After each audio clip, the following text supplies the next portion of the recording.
Assalamualaikum warahmatullahi wabarakatuh. Saya Ishatun Hasanah. Kali ini saya akan membahas tentang transaksi ekonomi dalam Islam. Nah, transaksi dalam bahasa Arab sering disebut juga sebagai al-muamalat. Sedangkan dalam konteks ilmu fikih yang mempelajari tentang al-muamalat disebut dengan fikih al-muamalat, yang mana dalam salah satu pengertiannya mencakup bidang yang sangat luas, yaitu mencakup hukum-hukum yang berkaitan dengan kontrak, sanksi, kejahatan, jaminan, dan hukum-hukum lain yang bertujuan mengatur hubungan-hubungan sesama manusia, baik perorangan maupun kelompok. Transaksi atau muamalah dengan syariah dan fikih itu sangat erat, karena sesungguhnya fikih tetap berpijak pada syariah. Adanya fikih merupakan suatu keharusan dalam rangka mengamalkan syariah. Selanjutnya itu terlarangnya sebuah transaksi yang disebabkan oleh faktor-faktor. Yang pertama itu adalah haram zatnya. Faktor terlarangnya sebuah transaksi ini dikarenakan barang atau jasa yang ditransaksikan juga terlarang, seperti minuman keras, bangkai, daging babi, dan sebagainya. Maka transaksi jual beli minuman keras adalah haram. Meskipun akadnya yang sah, tetapi objek yang ditransaksikan adalah haram. Ada juga haram selain zatnya. Adapun faktor haram selain zatnya yang menyebabkan haramnya sebuah transaksi meliputi seperti penipuan, gharar, dan sebagainya. Dan yang terakhir itu tidak sah atau lengkap akadnya. Suatu transaksi dapat dikatakan tidak sah atau tidak lengkap akadnya bila terjadi salah satu atau lebih faktor-faktor seperti rukun dan syaratnya tidak terpenuhi dan terjadinya ta'alluq. Dan selanjutnya yaitu analisa ekonomi dari riba dan gharar. Yang pertama itu adalah riba. Secara etimologi, riba berarti az-ziyadah, artinya tambahan.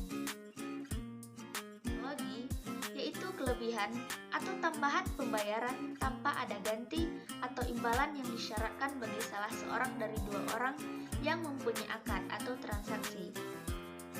Kemudian ada jenis-jenis riba. Yang pertama namanya riba fadl, yaitu tukar-menukar dua barang yang sama jenisnya dengan kualitas yang berbeda yang disyaratkan oleh orang yang menukarnya, seperti tukar-menukar emas dengan emas, perak dengan perak, beras dengan beras, dan juga sebagainya. Ada namanya ribaya, yaitu berpisah dari tempat sebelum ditimbang dan diterima. Maksudnya di sini adalah orang yang membeli suatu barang, kemudian sebelum ia menerima barang tersebut dari si penjual, pembelinya menjualnya kepada orang lain. Jual beli seperti ini tidak boleh, sebab jual beli masih dalam ikatan dengan pihak pertama. Dan yang ketiga itu ada namanya riba nasi'ah, yaitu riba yang dikenakan kepada orang yang berhutang, disebabkan memperhitungkan waktu yang ditangguhkan. Contohnya, Aisyah meminjam cincin 10 gram pada Aminah. Oleh Aminah disyaratkan membayarnya tahun depan dengan cincin emas sebesar 12 gram. Dan apabila terlambat 1 tahun, maka tambah 2 gram lagi menjadi 14 gram dan seterusnya. Nah, ketentuan melambatkan pembayaran 1 tahun namanya riba qard, yaitu meminjamkan sesuatu dengan syarat ada keuntungan atau tambahan bagi orang yang meminjami atau yang memberinya hutang. Contohnya, Muhammad meminjam uang sebesar 25.000 kepada Ali. Ali mengharuskan dan mensyaratkan agar Muhammad mengembalikan hutangnya kepada Ali sebesar 30.000, maka tambahan 5.000. Itu tidak diperbolehkan. Dan yang terakhir ada materi yang namanya gharar. Pembahasan tentang gharar, yang mana gharar itu adalah larangan utama kedua dalam transaksi muamalah setelah riba. Gharar memiliki arti secara bahasa adalah tidak, tipuan, isi atau kecurangan, dan juga menurut Wahbah Yuhaili, jual beli gharar adalah jual beli yang menyimpan bahaya yang merugikan salah satu pihak sehingga menghilangkan harta pihak pembeli.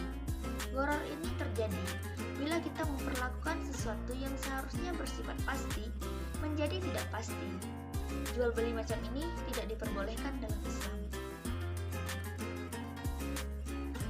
Jenis dari gharar. Dilihat dari peristiwanya, jual beli gharar yang diharamkan bisa ditinjau dari 3 sisi. Yang pertama, jual beli barang yang belum ada, seperti jual beli halal al-habalah yaitu janin dari hewan ternak. Kemudian jual beli barang yang tidak jelas, baik yang mutlak seperti pernyataan seseorang, saya menjual barang dengan harga Rp1.000, tetapi barangnya tidak diketahui secara jelas, atau seperti ucapan seseorang, aku jual mobilku ini kepadamu dengan harga 10 juta.